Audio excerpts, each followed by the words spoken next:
Alright, this episode was pretty freaking amazing. So it kind of starts off with the conclusion to last week where Baku was trying to stop the meteors.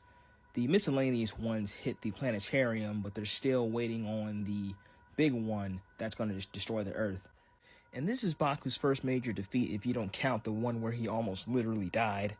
And he's kind of down and out for a bit and even gets into it with Tetsuya, where he's trying to explain to him who Odaka is now as Nox, and of course he's not having any of it, to the point where Tetsuya ends their partnership over their little disagreement because he knows Odaka to be a noble man and can't accept the fact that his former friend might be the enemy. Or is he? Anyway, Baku gets a call from the kid from last week. They meet up and the kid expresses how much of an effect Baku's words had on him, about how loving something is the greatest talent there is, and in turn, this is kind of what gets Baku out of his slump.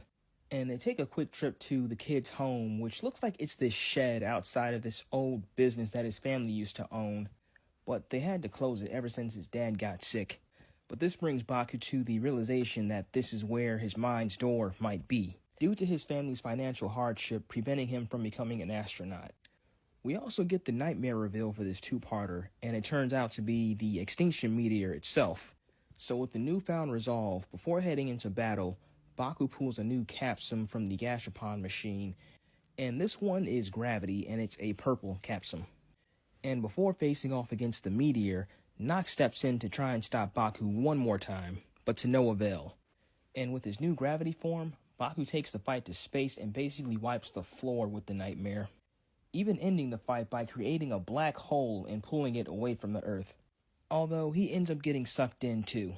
And Nox is watching all this happen from a distance while Zero shows up to greet him, and it's here we find out that Nox was indeed once part of Code, as Agent Code number 4, and now he has some kind of vendetta against them as he believes them to be evil.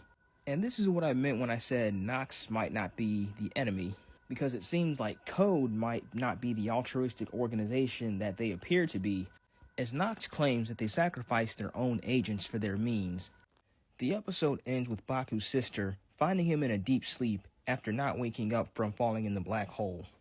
She goes to confront Zero, who tells her that he's likely in a long nightmare and that she can't tell anyone about what's going on or else he'll have to dispose of her, giving further credence to the fact that Code might be evil.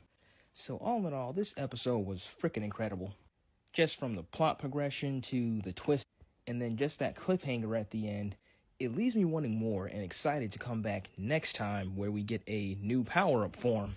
But yeah, it just seems like this is the point where things are really starting to take off for the show, and we're just starting to find out a lot more about the characters and just how certain ones might not appear who they seem to be.